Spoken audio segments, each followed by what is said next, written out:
in front, does not see what is behind. Sees what is external, does not see what is internal. Sees during the daytime, does not see at night time. Sees what is on top, does not see what is underneath. 2. Because of these screens, the bodhisattva seeks the divine eye. Having obtained the divine eye, he sees what is distant and what is near, what is in front and what which is behind, what is internal and what is external. He sees during the day and during the night. He sees what is above and what is below, for there are no further screens. This divine eye sees the provisional entities resulting from causes and conditions coming together. But he does not see the true nature, namely, emptiness, signlessness, wishlessness, non-arising, non-cessation. 3. And it is the same as before. In order to see the true nature, the bodhisattva seeks the wisdom eye. Having obtained the wisdom eye, he no longer sees beings, he eliminates completely the signs of identity and difference, he rejects all clinging and accepts no dharma. 4. However, the wisdom eye cannot save beings. Why? Because it does not distinguish them. This is why the bodhisattva produces the dharma eye. By means of this eye, he knows that such and such a man, by practicing such and such a dharma, has obtained such and such bodhi. He knows all the methods suitable for each being in particular to attain the realization of bodhi. 5. But the dharma eye cannot know the means appropriate to save beings everywhere. This is why the bodhisattva seeks the Buddha eye. There is nothing that this Buddha eye is unaware of. There is no mystery, however secret it may be, that it cannot discover. What is distant for other people is close for the Buddha. What is obscure for others is clear for the Buddha. What is doubtful for others is clear for the Buddha. What is subtle for others is coarse for the Buddha. What is deep for others is shallow for the Buddha. By means of this Buddha eye, there is nothing that is not understood, seen, known, felt. Free of thinking, the Buddha eye is always clear on all dharmas. In a following chapter, the meaning of the 5 eyes will be elucidated further. Pratyutpannabuddhadarsana.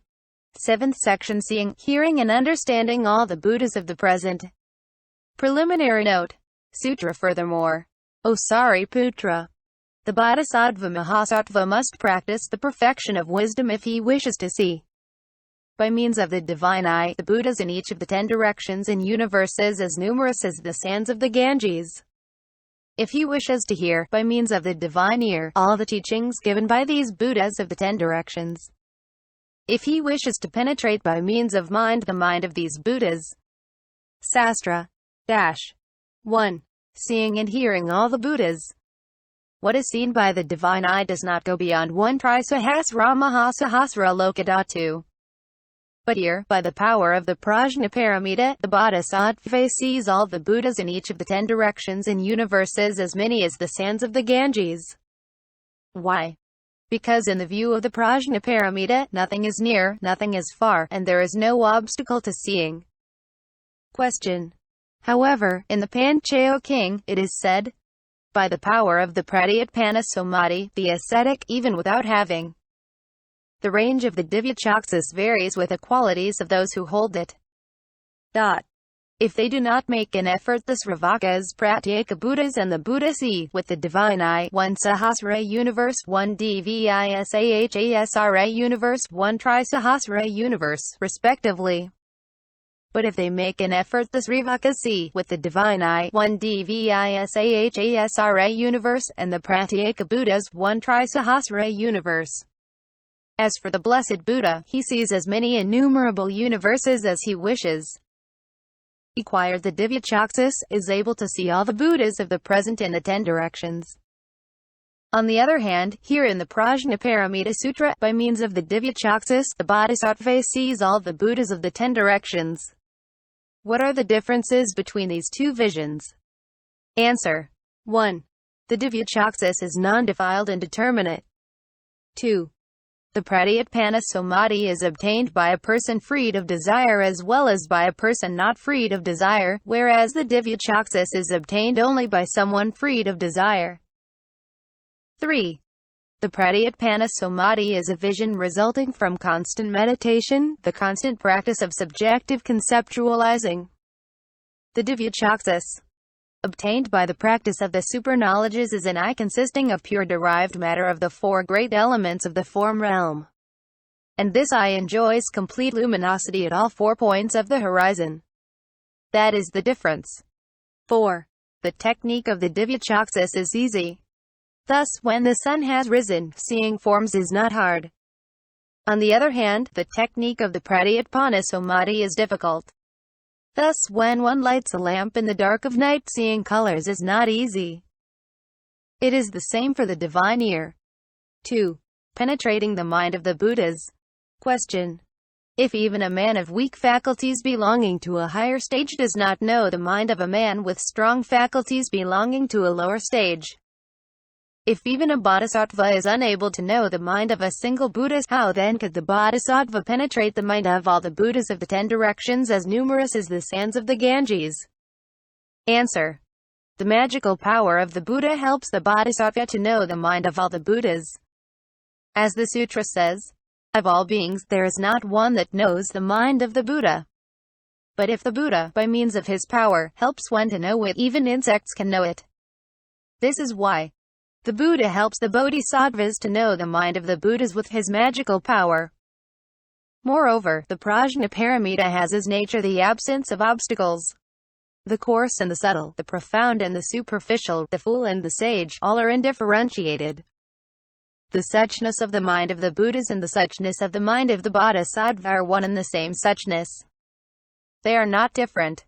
By following this suchness, the bodhisattva is able to penetrate the mind of all the Buddhas. Finally, as for these marvelous extraordinary things, it is by not knowing them that one knows them. This is why the Prajnaparamita says here that the bodhisattva wishing to obtain that should practice the perfection of wisdom. Buddhabhasita Samdharana. 8th section, retaining the teachings of the Buddhas of the present. Sutra. The bodhisattva must practice the perfection of wisdom if, after having heard the teachings given in the 10 directions by the Buddhas, he wishes to retain everything and not forget them until he attains supreme perfect enlightenment. Sastra. Question. The teachings of a single Buddha are already hard to retain. How then would the bodhisattva retain and not forget the teachings of innumerable Buddhas? Answer.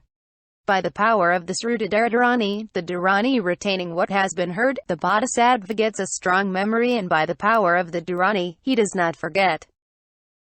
Moreover, as is said here, it is by the power of the prajnaparamita that the bodhisattva retains the teachings of all the Buddhas. Perfectly pure and free of any clinging, this paramita is like the great sea which receives all the rivers. Similarly, by means of this great receiver, the prajnaparamita, the bodhisattva retains and does not forget the innumerable teachings of the Buddhas of the 10 directions. Finally, the prajnaparamita is incomparable like space. After the final conflagration, a great rain fills everything, and except for space, there is no place that can receive it. Similarly, when the rain of teachings of the Buddhas of the 10 directions comes out of the Buddha's mouths, there is nobody to retain it except for the bodhisattva practicing the prajnaparamita. This is why the Prajnaparamita Sutra says here that in order to hear and retain the teachings of the Buddhas of the 10 directions, the bodhisattva must practice the perfection of wisdom. End chapter 50.